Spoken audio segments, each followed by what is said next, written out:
mission, and I thank them for that. They've made me feel welcome, and I can't wait to work with them for the next 4 years. So, this is just the beginning. It's March. We have a lot of and plenty of time to do it. I will tell you, under Attorney General Bondi's leadership, we will work tirelessly to restore law and order to our great nation. We will back the blue.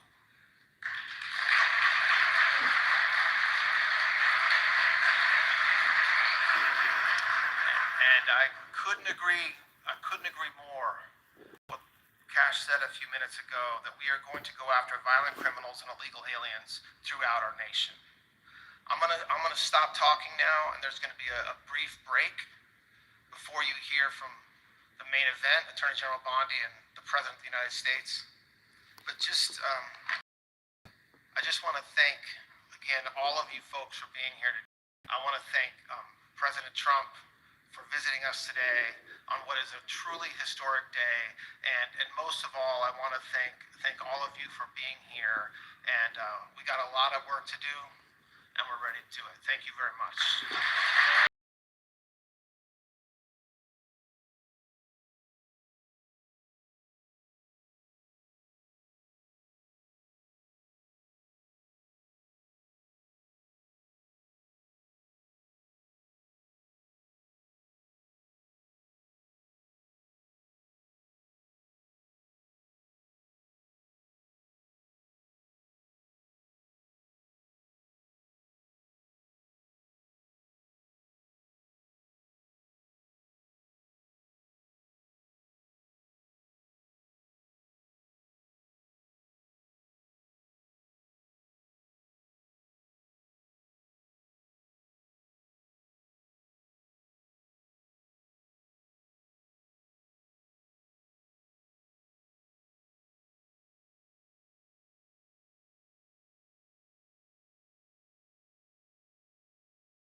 To J6, improper prosecutions under the FACE Act, and the case against Colorado Elections Clerk Tina Peters.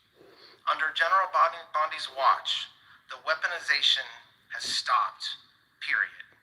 The department's focus is now squarely on our core mission, keeping the American people safe.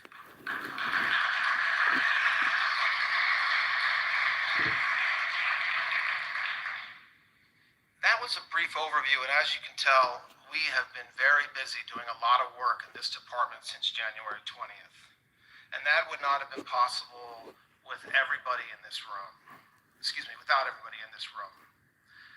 One thing has become clear to me as I've met with the men and women of the Justice Department just over the past week, and that's that we are blessed to have extraordinary law enforcement officers, prosecutors, civil lawyers, hardworking staff working every day to execute on our mission, and I thank them for that. They've made me feel welcome, and I can't wait to work with them for the next 4 years. So, this is just the beginning. It's March. We have a lot of work to do and plenty of time to do it. And I couldn't agree more with what Cash said a few minutes ago, that we are going to go after violent criminals and illegal aliens throughout our nation. I'm gonna stop talking now, and there's gonna be a brief break before you hear from the main event, Attorney General Bondi and the President of the United States. But I just want to thank, again, all of you folks for being here today. I want to thank President Trump for visiting us today on what is a truly historic day, and most of all, I want to thank all of you for being here. And we got a lot of work to do, and we're ready to do it. Thank you very much.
Adoration. It's a Swedish hymn written in 1886.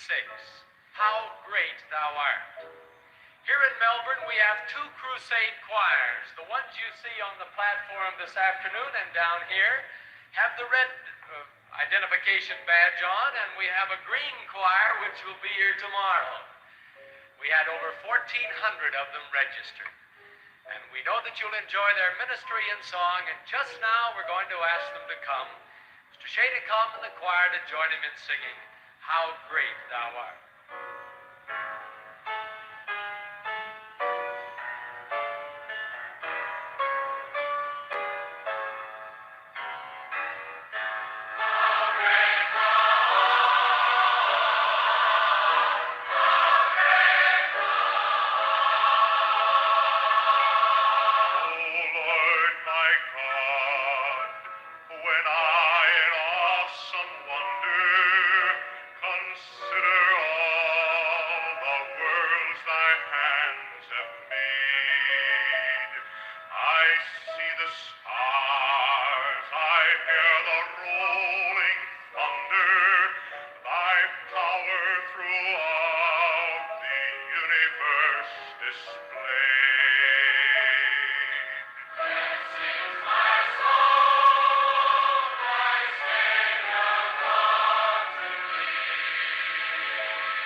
Ladies and gentlemen, please take your seats. The program is about to begin.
Ladies and gentlemen, please welcome Attorney General Pamela Bondi.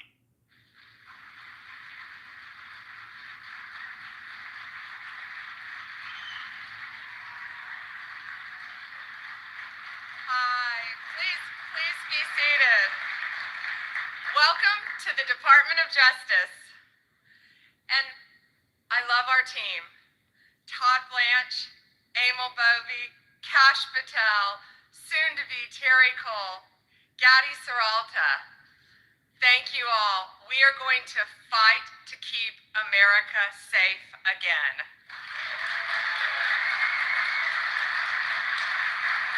President Trump has prioritized tackling our nation's fentanyl crisis, and he has taken decisive action to fight it.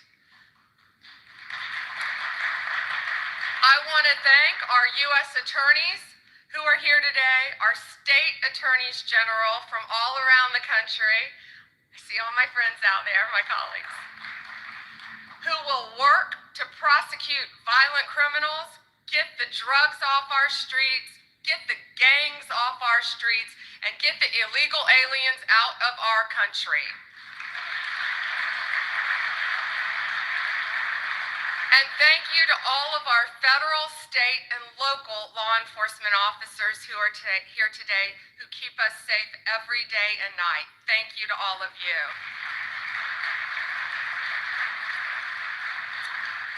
Today we have with us one of the most effective drug seizing teams in the entire country. I said I wish I told them earlier, take them and put them in every major city in the country.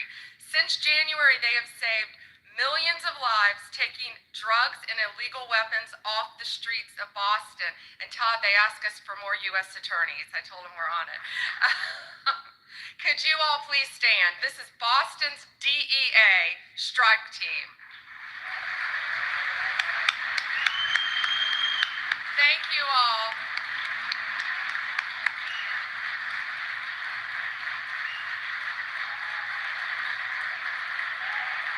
Thank you.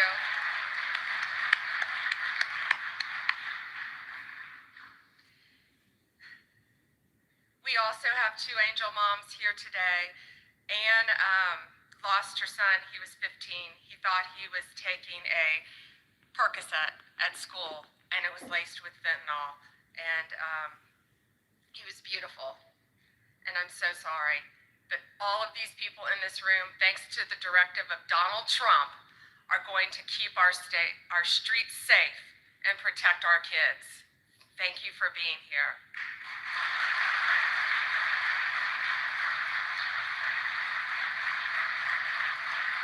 And Tammy's beautiful daughter, Kayla, was murdered violently by an illegal alien from El Salvador who should not have been in our country.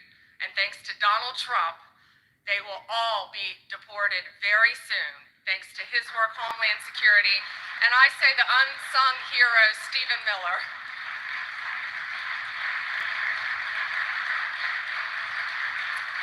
On stage, we have, this is 180 kilograms, it represents, not real, of fentanyl, okay? So this represents 1 kilo of fentanyl.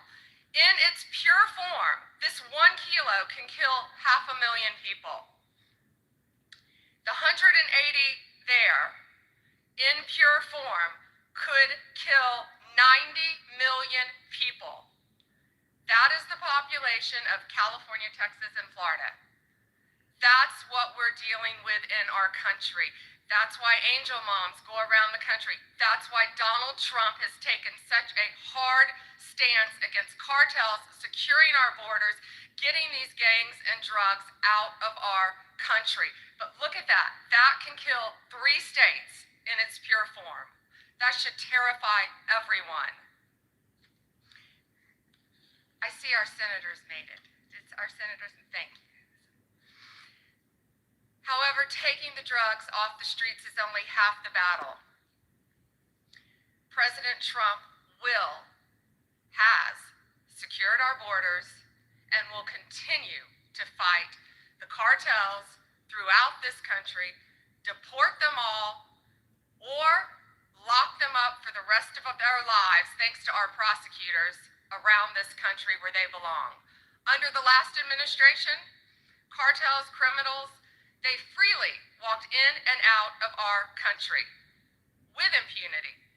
No longer. Under Donald Trump, they live in fear, and they better live in fear because we're coming after all of them. I am so proud to have a team with Emil and Todd and all of our great team, and we all work for the greatest president in the history of our country. We are so proud to work at the directive of Donald Trump. It is He will never stop fighting for us, and we will never stop fighting for him and for our country. It is an honor to welcome to the Department of Justice the 45th and the 46th President of the United States.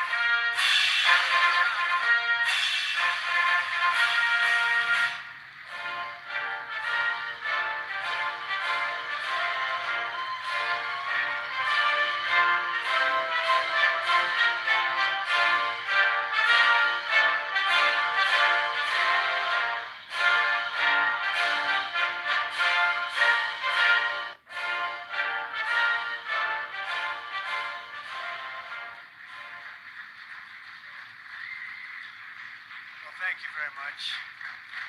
Thank you. Thank you, Pam, very much. What a job you're doing. And it's a true honor to be with you today. This is a storied hall, if there ever was one. And based on the crowd, I think we broke the all-time record. But as we begin a proud new chapter in the chronicles of American justice, this really is something. We're turning the page on 4 long years of corruption, weaponization, and surrender to violent criminals, and we're restoring fair, equal, and impartial justice under the constitutional rule of law. And you're the people that are doing it. Very, very proud of all of you. Under the Trump administration, the DOJ and the FBI will once again become the premier crime-fighting agencies on the face of the earth. People ask me, what am I going to do about law enforcement all the time? The fake news back there, they're asking me that all the time. What am I going to do? And when are you going to do it? And I answer them by saying I've already done most of it by appointing the people that I've appointed. They're sitting right here.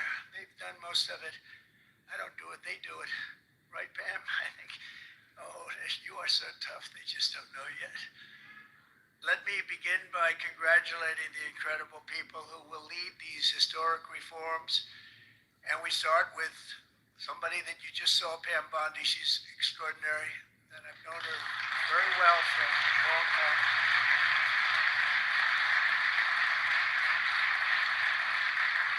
I watched her for a long time in Florida, for years in Florida. Highly experienced. She seems so young, but she's highly experienced, that I can tell you. She was a phenomenal attorney general in Florida, and she's going to do a really amazing job. Also, our new director of the FBI, Kash Patel. Kash,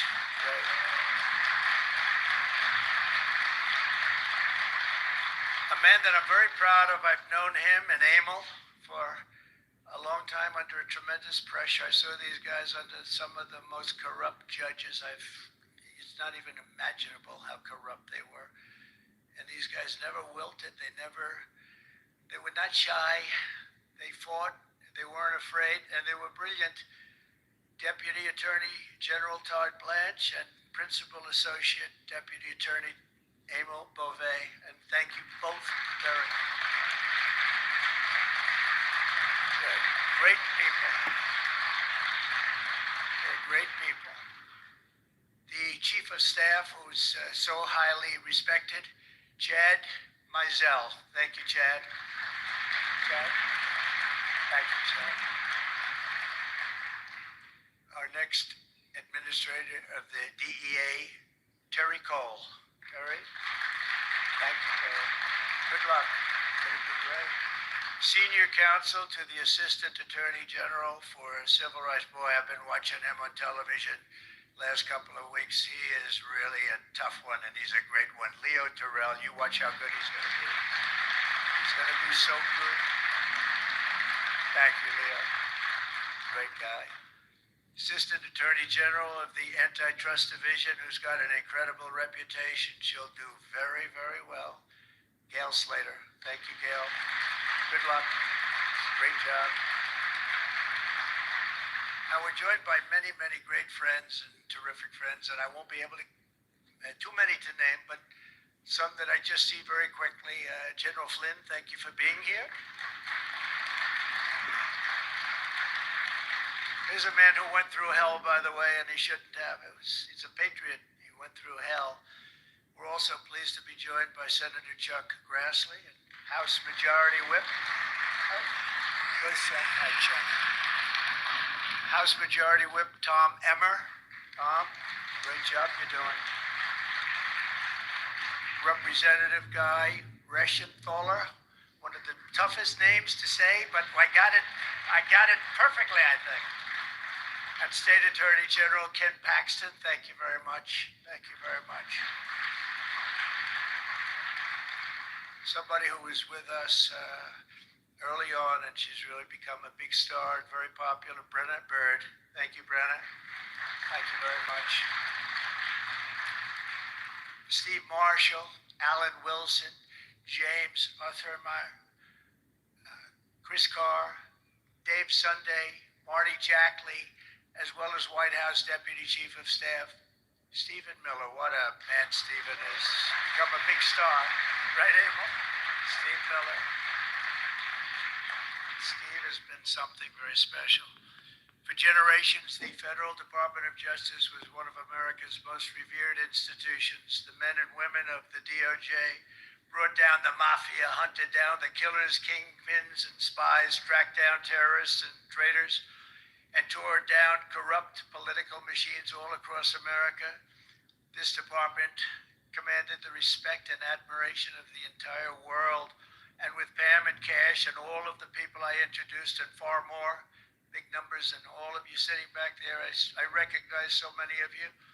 But with you leading the way, it'll soon be the most admired and most respected of all. You're going to be more respected, and I really believe that there's also a lot of things to solve, a lot of problems to solve.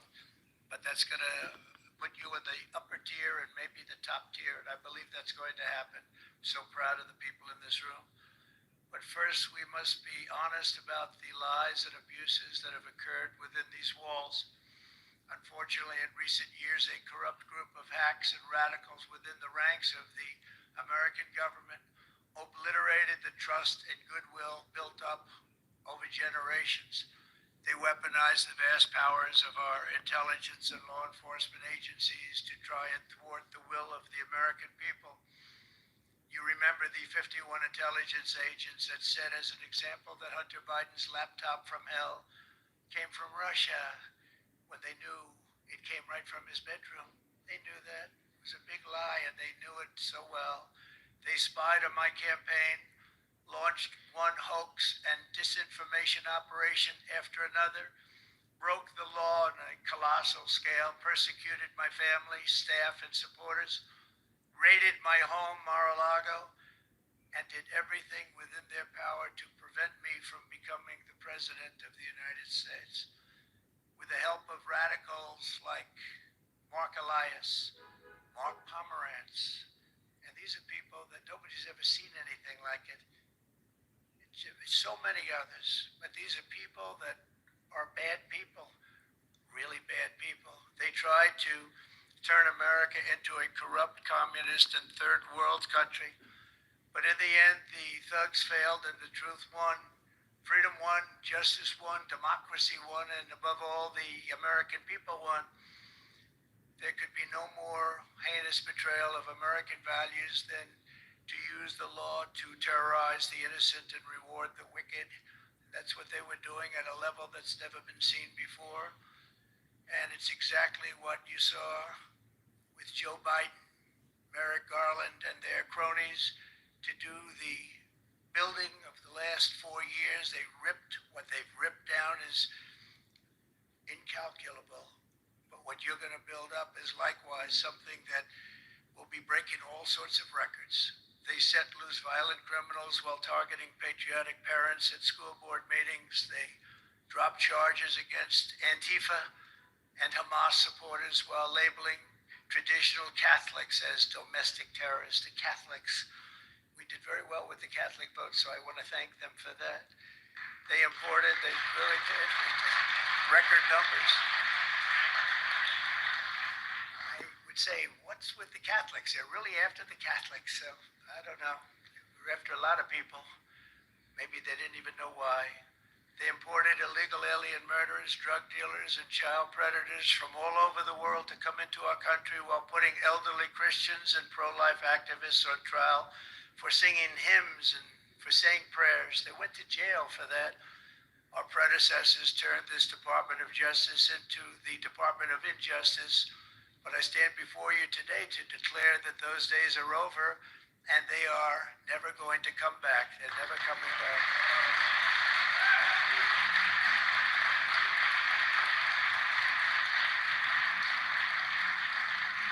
So now, as the chief law enforcement officer in our country, I will insist upon and demand full and complete accountability for the wrongs and abuses that have occurred.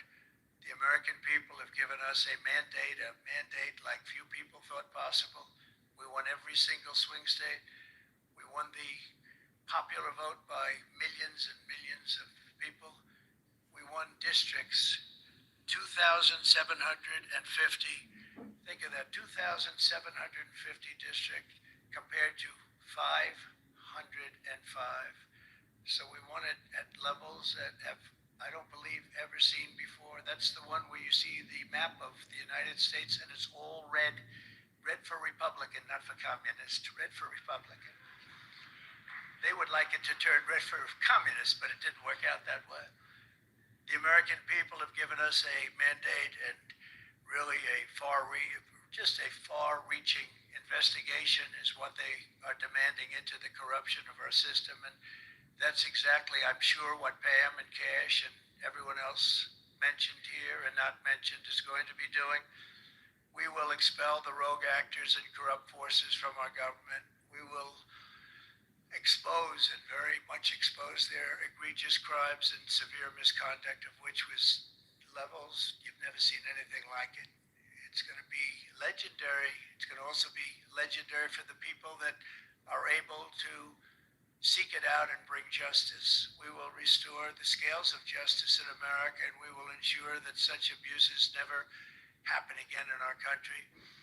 And that's why on day one I signed an executive order banning all government censorship and directing the removal of every bureaucrat who conspired to attack free speech and many other things and values in America. My administration stripped the security clearances of the disgraced intelligence agents who lied about Hunter Biden's laptop from hell. We revoked the clearances of deranged Jack Smith, Alvin Bragg, Letitia James, and the crooked law firms that aided their partisan persecutions. And I went through it. These are state and city courts, and the corruption is unbelievable. We also terminated the clearances of the Biden crime family and Joe Biden himself. He didn't deserve it. In fact, he was essentially found guilty, but they said he was incompetent, and therefore let's not find him guilty, I guess. Nobody knows what that ruling was, but I didn't want any part of it. I think I would have rather been found guilty than what they found with him. They said he didn't know what the hell he was doing, and therefore he's let him go. I said, you know, I'd rather be convicted, Pam. I think that was not, I said, please convict me, don't say that. I pardoned hundreds of political prisoners who had been grossly mistreated. We removed the senior FBI officials who misdirected resources to send SWAT teams after grandmothers and J6 hostages. And it was a great honor for me to fire, I will tell you this, a great honor to fire James Comey. A great, great honor. That was nothing. There was no better day. A lot of people said, oh, that's too bad you did that. And they said, that's going to be, and you know what? A year later, they said, that actually saved the administration because the level of corrupt things that we learned after that turned out to be that they were doing, in fact, really bad things. He was a terrible person, did terrible things and persecuted people. And all in the guise of being an angel, but he wasn't an angel. We created a brand new DOJ task force and anti-Christian bias. And under Director Patel, we're getting the FBI agents out of the headquarters in Washington, D.C. and back on the streets in pursuit of dangerous criminals where they belong and where they want to be. And, you know, you have that big FBI building, and it's a very big building, and they were going to build an FBI headquarters 3 hours away in Maryland, a liberal state, but that has no bearing on what I'm about to say. But we're going to stop it Not going to let that happen. We're going to build another big FBI building right where it is, which would have been the right place because the FBI and the DOJ have to be near each other. You can't that's one thing I did learn from this persecution. The FBI and the DOJ work together. Now, in my case, they work together for bad purposes, but they do. They were always together. So how can you have one that's 3 hours away? But one thing, I had the route run. I didn't want to have them see tents. I didn't want to have them see graffiti. I didn't want to have them see broken barriers and potholes in the roads, and we had it looking beautiful. And we're going to do that for the city. And we're going to have a crime-free capital. When people come here, they're not going to be mugged or shot or raped. They're going to have a crime-free capital again. It's going to be cleaner and better and safer than it ever was. And it's not going to take us too long. There's a new phenomena that is taking place with these violent, vicious lawyers that we have all over. They play the ref. You know what playing the ref is? Like the great Bobby Knight basketball coach. He'd scream and scream at the ref. He'd scream. I watched him. By the way, I love Bobby Knight because he endorsed me. And having Bobby Knight's endorsement in Indiana was an extremely good thing. A friend of mine said I was running in Indiana at the time. This was early on, 2016. And I was doing great. But friend came up and said, "You know Bobby Knight?" I said, "No, I don't, but I hear he was a tough cookie." He said, "He's not only tough, he was beyond tough, but he's the most popular guy you can imagine." It turned out he wanted to endorse me. He called me about 2 years before. He said, "Sir, I'd like to endorse you." I said, "Is this really Bobby Knight?" I said, "It's me." I could tell it was Bobby Knight.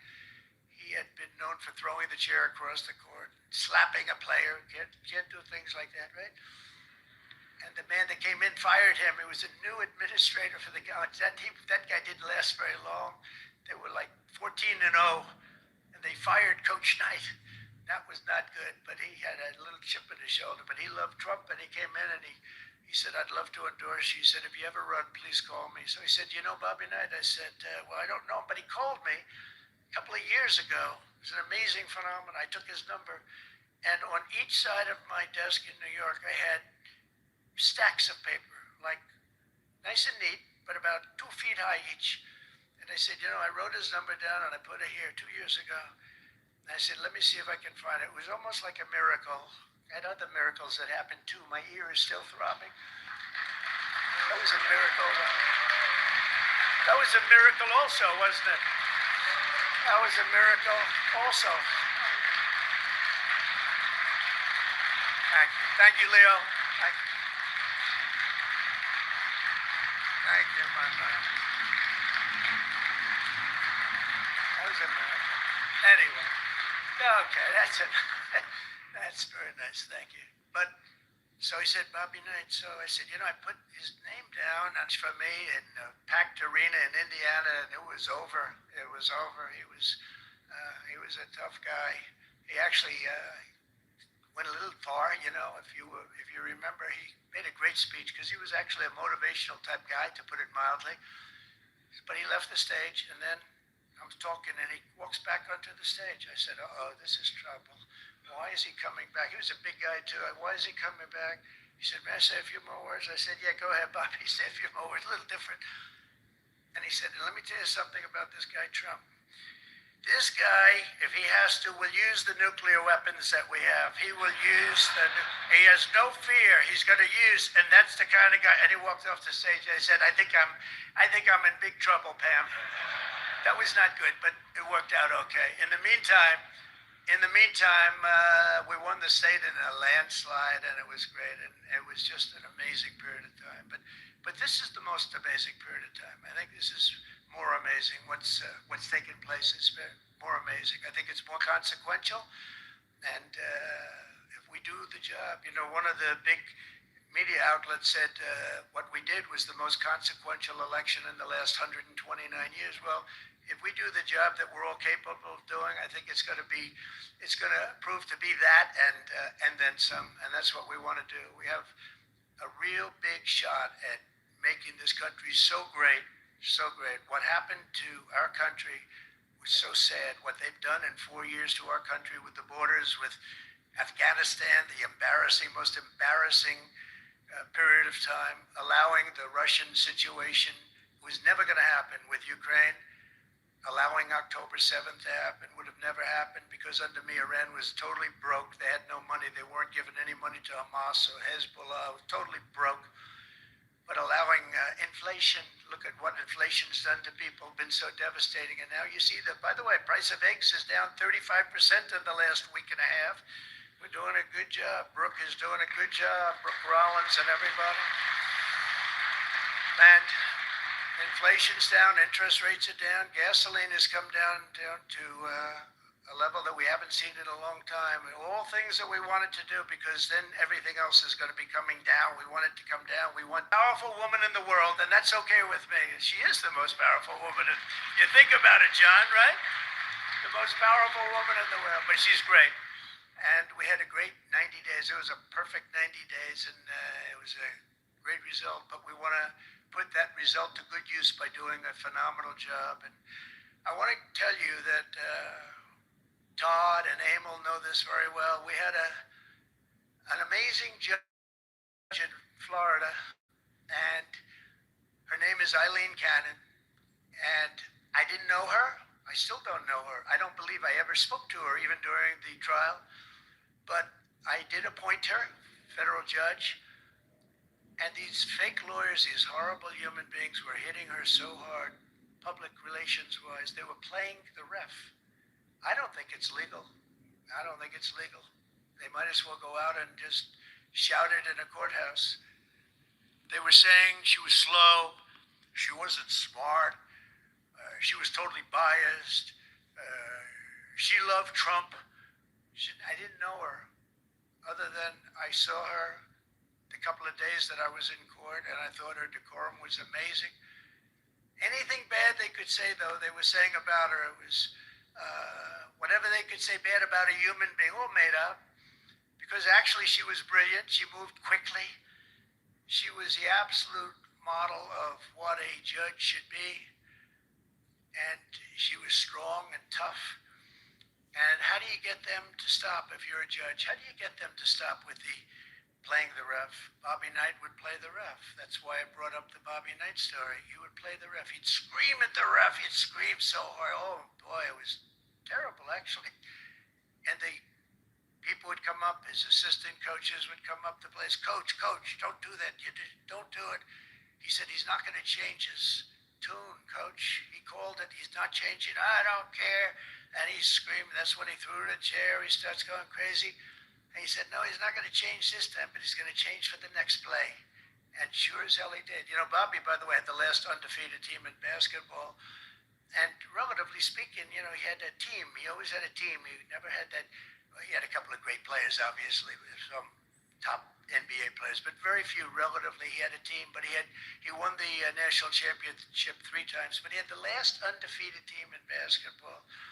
And he would play the ref, and he would scream at him. He knew exactly what he was doing. They're doing the same thing. He said, no, he's not going to change now, but he's going to change for the next one. That's what he wanted to do. He wanted to scare the hell. They wanted to scare the hell out of the judges, and they do it. And how do you stop it if you're a judge? Because you want to go home, you have a family, you have children, and the New York Times will write whatever these people say, and the Washington Post, and the Wall Street Journal, and MSDNC, and the fake news, CNN, and ABC, CBS, and NBC, and they'll write whatever they say. And what do you do to get rid of it? You convict Trump. All you have to do is be really tough on him and ultimately convict him, and they leave you alone. It's totally illegal what they do. I just hope you can all watch for it, but it's totally illegal. And it was so unfair what they were doing to her. But they do it all the time with judges. But in her case, she was very courageous, and it only made her angry. Wouldn't you say? It just made her angry. She didn't like it. A lot of them say, oh, please don't say that about me. My family, what's my husband going to say? What's my wife going to say? Or my kids? Please don't say that. And it had absolutely no impact on her in the case against me, which was a case, I will not use a bad word. I promised my wife I would never use a bad word, so just a little bad. The case against me was bullshit. And she correctly dismissed it. She correctly this look, and I said, that's interesting. But these two guys were warriors. You got a warrior here. You got two warriors, I can tell you that. You got a whole bunch of them. But, and they wouldn't quit. They wouldn't take no for an answer. They just wouldn't quit. These two people right up here, some others that are involved with it indirectly. And what the lawyers do is they're doing it to the Supreme Court justices, hoping that they'll be Roberts get treated unbelievably badly, and they're hoping that they can sway them to go along because, again, what do? They're humans. You know, like it would be wonderful if everybody was just a perfect computer machine, but they're not. They're humans, and they don't want to be accused of many, many things, including gross incompetence. They don't like it. They don't want it. There's not much they can do about it. You know, they're in a position they can't really fight back really very well. And so what they do is sometimes they get weak. I would say a majority, maybe, of the times. That's why I'm so impressed with Judge Cannon in Florida, how strong she was, how she held up. It actually made her more resolute than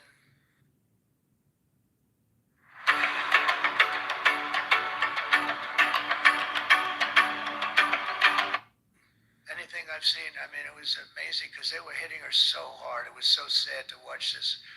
But it's sad what they do to other judges. It's very sad what they do to the Supreme Court. And a lot of the judges that I had, if you look at them, they take tremendous abuse in the New York Times and the Washington Post, all of the different networks. They take such abuse. And honestly, very simply, they're afraid of bad publicity. They don't want bad publicity. And it's truly interference, in my opinion, and it should be illegal, and it probably is illegal in some form.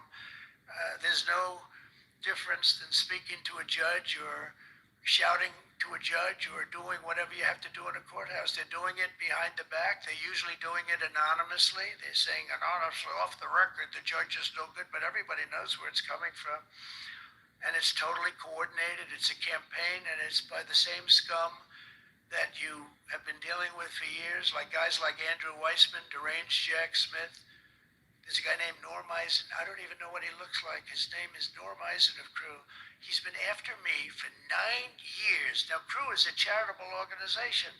And the reason I'm saying this, Todd, is I'm only going to get one chance to say this. But these are bad people. I don't know who he is. I don't know what he looks like. But everything I read is Norm Eisen of Crew. And Crew is a charitable organization, and that's a political thing. His sole life is to get Donald Trump, and he's been vicious and violent, and he's trying, and he probably had pretty good success over the years. But with me, how did he do? I think I'm president. Am I here because I'm president?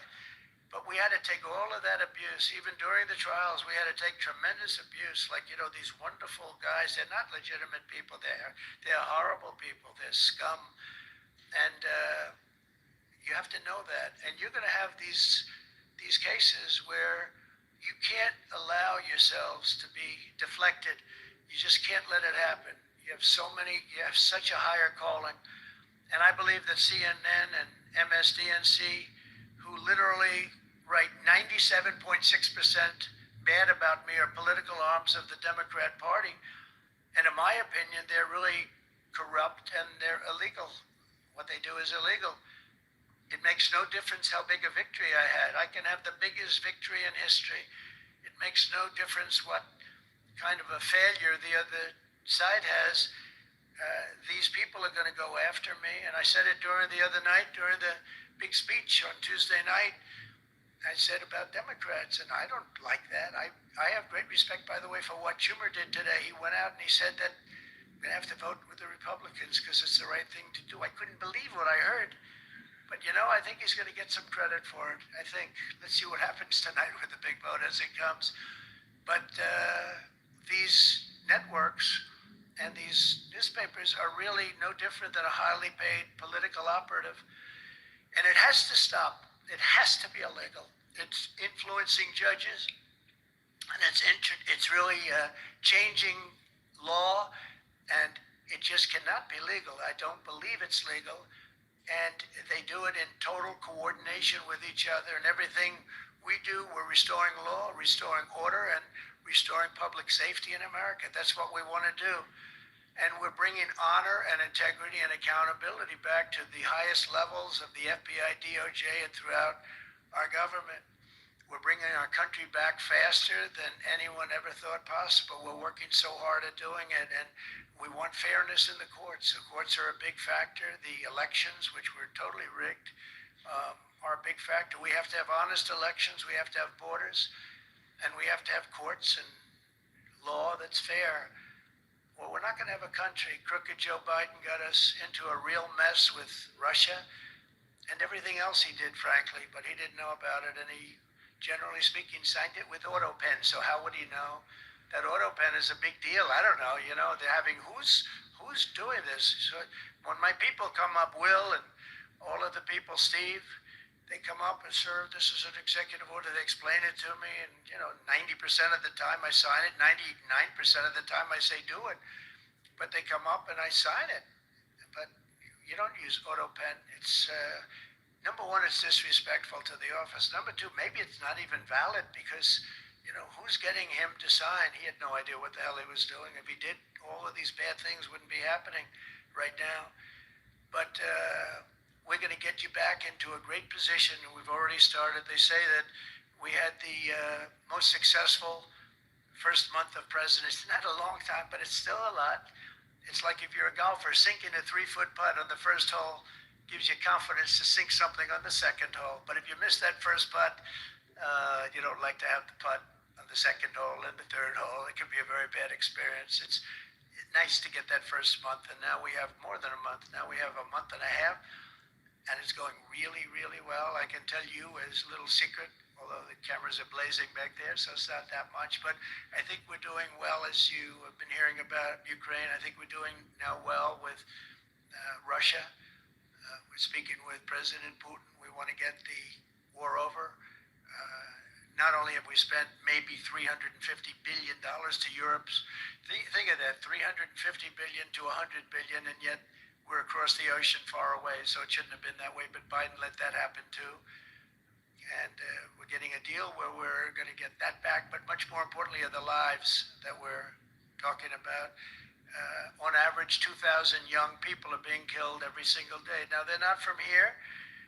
They're from nowhere close to here, but they're young people. They're human beings, and they have parents. They have sisters and brothers, the mothers and fathers, the friends and the families and the towns where they grew up. And they're losing, on average, 2,000, even 2,500 a week. And I want to get it stopped. And we've had some very good calls today with Russia and with Ukraine. They've agreed for a ceasefire if we can get it with Russia. And it's not easy. It's a tough one, but I think we're doing it. And as the Secretary General said yesterday of NATO, a terrific guy, he said without Trump, we wouldn't be talking about it. It would just go on for years, and millions of people have been killed, but millions more people would be killed. And he said it was a great honor. Without me, it would just keep going on. We're looking for the ceasefire now with Russia, and we've had some very good talks about it. We've had some very good responses. And I can tell you that there was a case where there would have been no war if I were president, and it's just 100% would not have happened, would never have happened. I used to speak to President Putin a lot about it. I said, don't do it. Don't do it. I won't tell you what the consequence was. I won't tell you what but if he believed even 5% of what I said, then he would say, I'm not going to do it. And I think he did. But we had a good relationship, and we had a professional relationship. His respect for this country, and I think we've had some very good results. So I haven't been able to say that to anybody else. I haven't wanted to say it until just before I came here. I got some pretty good news. So, but we have to see what happens. It's still a long way to go. The fighting is unbelievable. Russia has a large group of Ukrainian soldiers, as we speak, surrounded and in grave danger. They've been able to surround them. They're in grave danger. Biden should have never let this war happen. First of all, you don't want to pick on somebody that's a lot larger than you, even with the money. There's a lot of money that we gave them and a lot of equipment. We make the best military equipment in the world, but even with all of that, it's unbelievable. Right now, you have a lot of Ukrainian soldiers that are encircled and in grave danger, and I've asked them not to kill those soldiers, please, not to kill those soldiers. We don't want them killed. It's such a shame to see what's happened.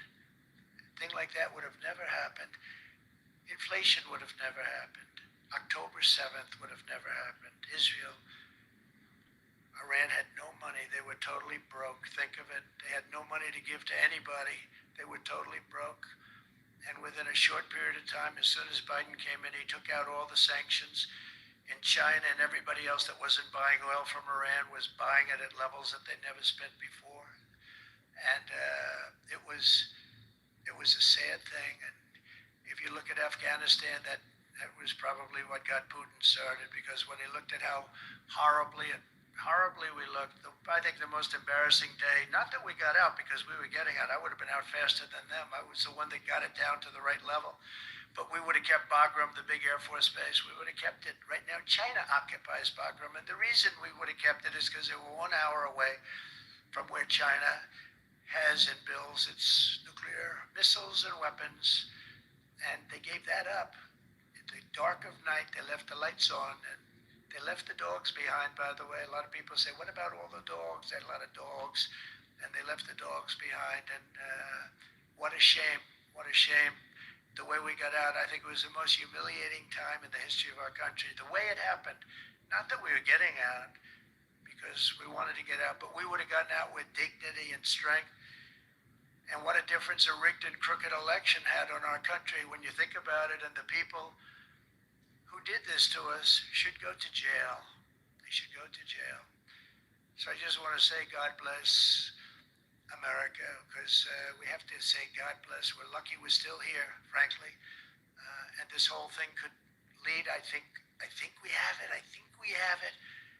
But this could lead to World War III very easily. It could very easily lead to World War III, but I think we're in pretty good shape. A lot better than we were before we got involved, that I can tell you. That was heading into World War III territory, and that would have been a war like no other because of nuclear weapons and other types of weapons that people you don't even want to know about. But as many of you do know, well, we're focused on persecuting, and these people were really focused on persecuting Republicans. The last administration presided over the worst increase in violent crime in our country in many, many decades. We had levels of violence and crime, and a lot of it had to do with the illegal immigrants that came in. Remember when I used to complain about it? Because I knew how tough they were, how mean they were. And they said, no, people that come into our country are all wonderful people. No, they're not wonderful. These are stone cold killers. These are killers they make our killers look nice by comparison. They make our killers look nice. These are rough, tough people with the tattoos all over their face. Historically speaking, I don't want to discriminate against anybody, but historically speaking, they're not going to be the head of any major bank that we know of. These are rough people. These are rough killer people, and they allow them in by the millions. In major cities like New York, Chicago, and Washington, mothers can't walk their children to the park without fear of being shot or killed or raped or anything. Women can't ride the subway without worrying that a hoodlum will shove them onto the train tracks. In New York, it's happened twice in the last couple of weeks. They're standing there, perfect Wall Street gentleman in one case, and another person who was a worker, good worker, electrician, gets pushed into a train going 45 miles an hour just prior to the train, not stopping, going to go through that. So I know the stations very well. I used to take the subway. I used to feel safe when I was young. My parents would drop me off at the subway. I'd take the subway to my school. Can you believe it? Today, they wouldn't be doing that. And we want to get a country back maybe where you can do that again, Pam. But it's so sad to see what's taking place under the Biden regime. Average monthly homicides increased by 14%. Property crime rose tremendously. Violent crime went up at least 37% that they know of. Rape soared by 42%. Car thefts rose by 48%, and robberies surged to 63 to 100%. They don't even know what the number is. And I have no higher mission as President of the United States than to end this killing and stop this law breaking and to making America safe again. And that's what you're all about in this room. We want to protect Americans, and we protect everybody that's in our country, American or not American. We want to have a safe and proud country. We're joined today by dozens of police officers, sheriffs and sheriff's deputies from all across the country. My message to these law enforcement heroes is simple. With me in the White House, you once again have a president who will always have your back, will always have your back.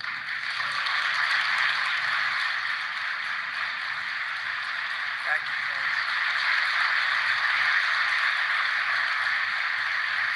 Thank you. That's a lot of good-looking people. I will tell you, I feel safe. I'm glad you're in the room. I feel even safer. It's a lot of great people. On day one, I signed an executive order directing Attorney General to ensure that anyone who murders a police officer immediately, with as fast a trial as we can have, gets the death penalty.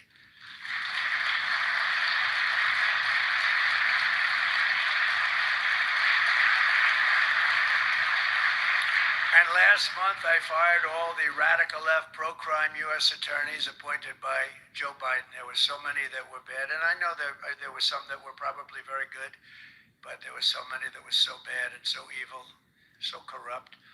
Instead of having Marxist prosecutors who want to put police officers in handcuffs and go after a police officer rather than a criminal, I appointed patriotic, tough-on-crime warriors who will partner with police to put dangerous offenders behind bars, put them in jail. We're fully reviving 1033 program to provide state and local law enforcement with surplus military equipment that we have so much of it. I did it in my last administration, and I remember Obama wouldn't do it. He wouldn't do it before me, would not do it, because he thought it made them look too strong, too military. I said, no, that's what I want them to look like. I want them to look strong. And it was protective, defensive equipment. We had billions of dollars. I gave it out, and now I'm going to have a chance to give it out again. They didn't want to do it with Biden. And Biden didn't know why. I didn't, if they would have asked him, he wouldn't have been able to answer the question. He could never answer a question. They said my press conference yesterday was longer than all of Biden's press conferences put together for the last 4 years. And I don't know if that's true, but it was close. And perhaps most importantly, we're securing our border and repelling the invasion of America. We have, you see the numbers have come down. So, and Tom Homan and Christie have been incredible. Christie Noem, Secretary, she's done great. And Tom Homan is, I don't know if Tom Homan's here, but wherever he may be, I think he's chasing people out of our country. If he was here, I'd almost be disappointed. What are you doing, Tom? But he's a fantastic guy, and he's a brave guy. Over the past 4 years, other countries emptied out their prisons and jails, mental institutions, and insane asylums, and sent the killers, drug smugglers, and bloodthirsty inmates from the filthiest dungeons of the world straight into the USA. And open border. We had an open border policy. Anybody could come in, no matter what you were, no matter where you came from, no matter what you looked like, no matter what you were doing, no matter what you did, no matter how many people you murdered, you could come right into our country. We have murderers right now walking the streets. We're joined today by Tammy Nobles, whose 20-year-old daughter, Kayla, was attacked in her home 3 years ago, horrifically assaulted and strangled to death by an illegal alien MS-13 monster set loose into our country under the open border Biden regime. Kayla was one of countless American victims ripped away from their families by the open border policies of that administration. And we're also joined by Kayla's stepfather, Jeremiah, and several other courageous angel families here today. And I'd love you to all just stand up and take a bow, because you are incredible people. Please. Thank you.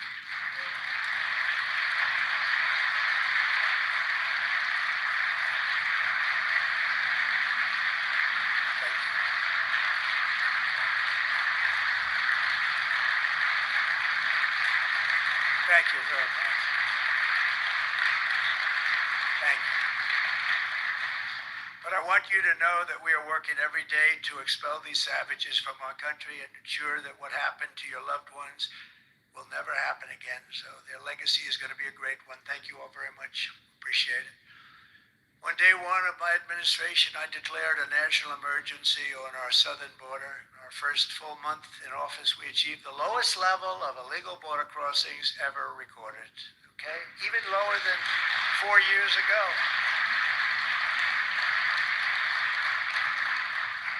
For years, Democrats and the media kept saying that we needed new legislation. We had to have new legislation. We needed it immediately, and I never had legislation. And I had the best border in the history of our country for almost 4 years.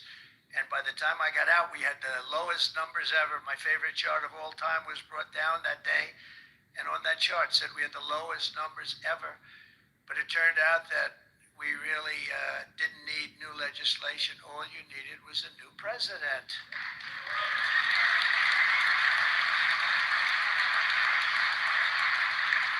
And I said that the other night. That's all you needed was a new president saying, close the borders, because the Border Patrol is unbelievable, ICE is unbelievable, and all of our law enforcement is just incredible. All of you guys are amazing, and the people of our country respect you and they love you, and a lot of times you don't hear that because you have to listen to the fake news back there, but they have great respect for you. So I just want you to know that. And you know, that includes our fire departments too. They don't get spoken about enough. You know, they go into some of the areas I read where they're shooting them off ladders. Can you believe it? They go up to put out a fire, Leo, and they go and they shoot them off a ladder. It's just unbelievable. These firemen and women are incredible. So I want to put them in the same category because they're just incredible. I also like that the fact they voted for me like at 94%. So I have to mention them. I have no choice, right? But the truth is they're phenomenal people. The law enforcement, fire, everybody, they're phenomenal. Basically first responders, because that's what they are. They're first responders. And we're ending the migrant occupation of America. And what we're doing now is we're liberating our cities and our suburbs and our towns. And you see a big difference. I'm getting calls all the time from even leaders of other countries saying, sir, the whole world feels liberated now. It feels like there's a light over America, but there's a light over the whole world. I hear that so much. It's so nice to hear too. And I feel it. I feel it. I look at it. I see the polls. I don't know if the polls are right, but they're certainly very good. I'll take them right now.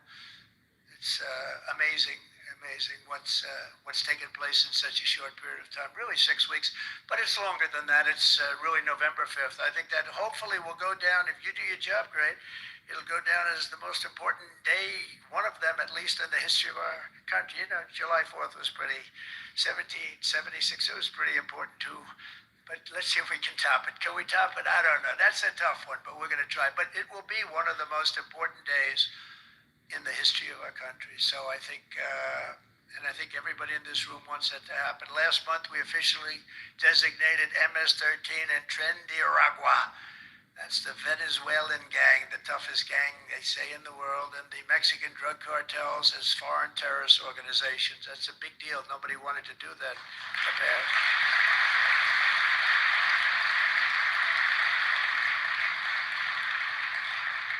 By the way, we've caught hundreds of them, the Venezuelan gang, which is as bad as it gets. And you'll be reading a lot of stories tomorrow about what we've done with them.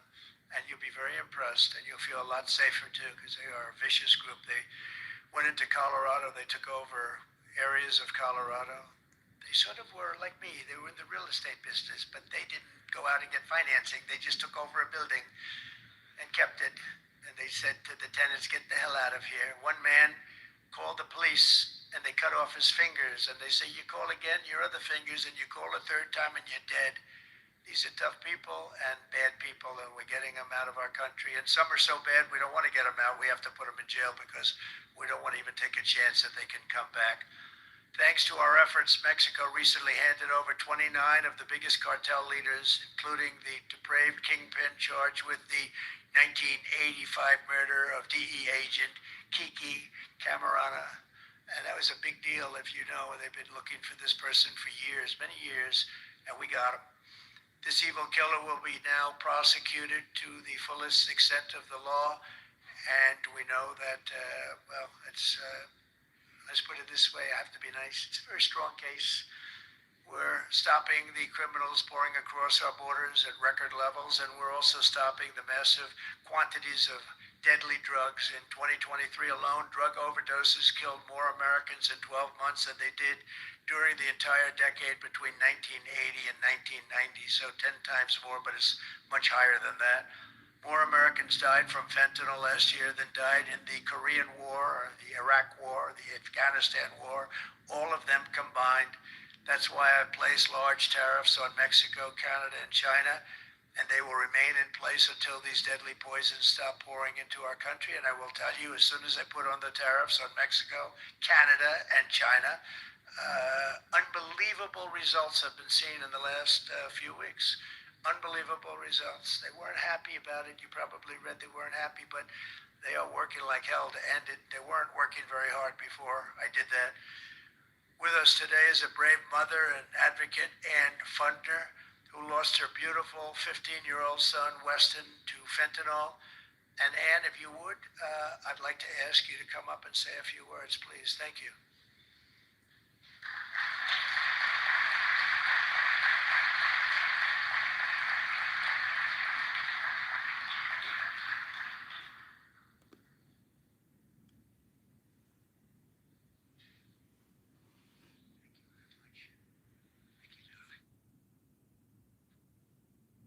To J6, improper prosecutions under the FACE Act, and the case against Colorado Elections Clerk Tina Peters.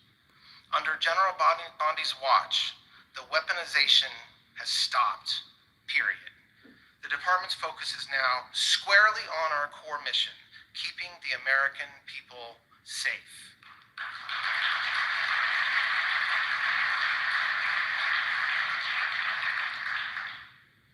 That was a brief overview, and as you can tell, we have been very busy doing a lot of work in this department since January 20th. And that would not have been possible with everybody in this room.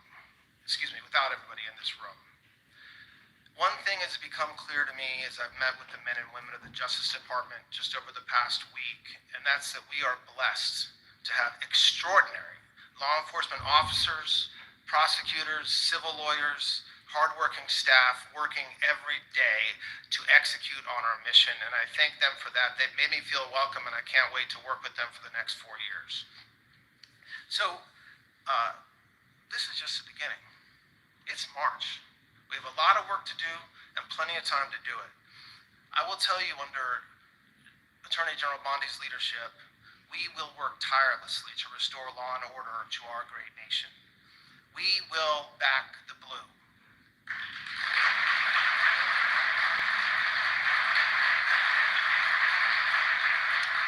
And I couldn't agree more with what Cash said a few minutes ago, that we are going to go after violent criminals and illegal aliens throughout our nation. I'm gonna stop talking now, and there's gonna be a brief break before you hear from the main event, Attorney General Bondi and the President of the United States. But I just want to thank, again, all of you folks for being here today. I want to thank President Trump for visiting us today on what is a truly historic day, and most of all, I want to thank all of you for being here. And we got a lot of work to do, and we're ready to do it. Thank you very much.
to come to know and love.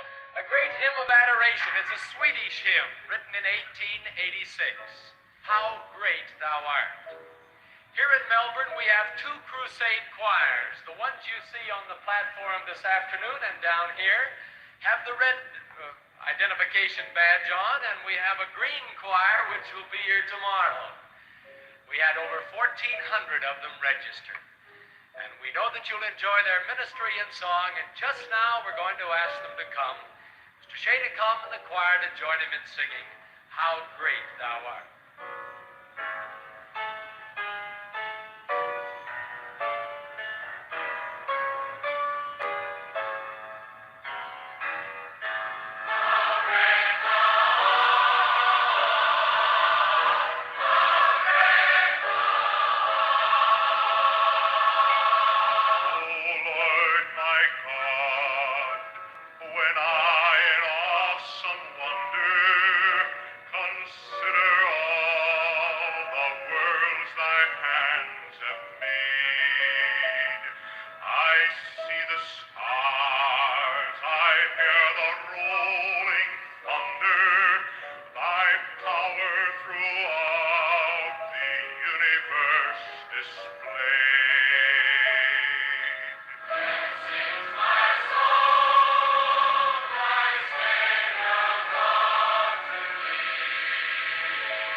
Want to get the coolest stuff from the best online stores around the world, but they don't deliver to your address? Meet Shop and Ship, the international shipping service that allows you to explore shopping with global addresses. SNS delivers what you want from where you want, straight to your doorstep, at competitive shipping rates you'll simply love. Why hundreds of thousands of shoppers are Shop and Ship lifetime members. SNS makes buying from online shops super easy and offers reliable tracking and handling via the website and mobile app. Enjoy convenience and flexibility with a membership plan that is right for you. Flex gives customers the best shipping rates, pay per 100 grams, and discounts on additional services. The basic plan offers access to convenient online shopping around the world at competitive rates. Only pay once for a lifetime of cool features. With all our membership plans, you get charged on actual weight instead of volumetrically. Shop and Ship's additional services gives you freedom and peace of mind. With SNS Protect, you can have all of your shipments safeguarded against loss or damage. Are you buying cosmetics in the form of liquids? You can do that with the additional SNS Select service. Or you want to purchase fragrances but worry about the restrictions? SNS Perfume allows you to ship the perfumes internationally. Are you concerned with import duties? Customs clearance is managed easily with Shop and Ship. You can check if an item you want to have shipped is restricted for your location. Due to safety, at shopandship.com/unacceptable material. So, are you ready to ship a world of shopping to your door? Sign up for Shop and Ship. Enjoy the world of online shopping at its best.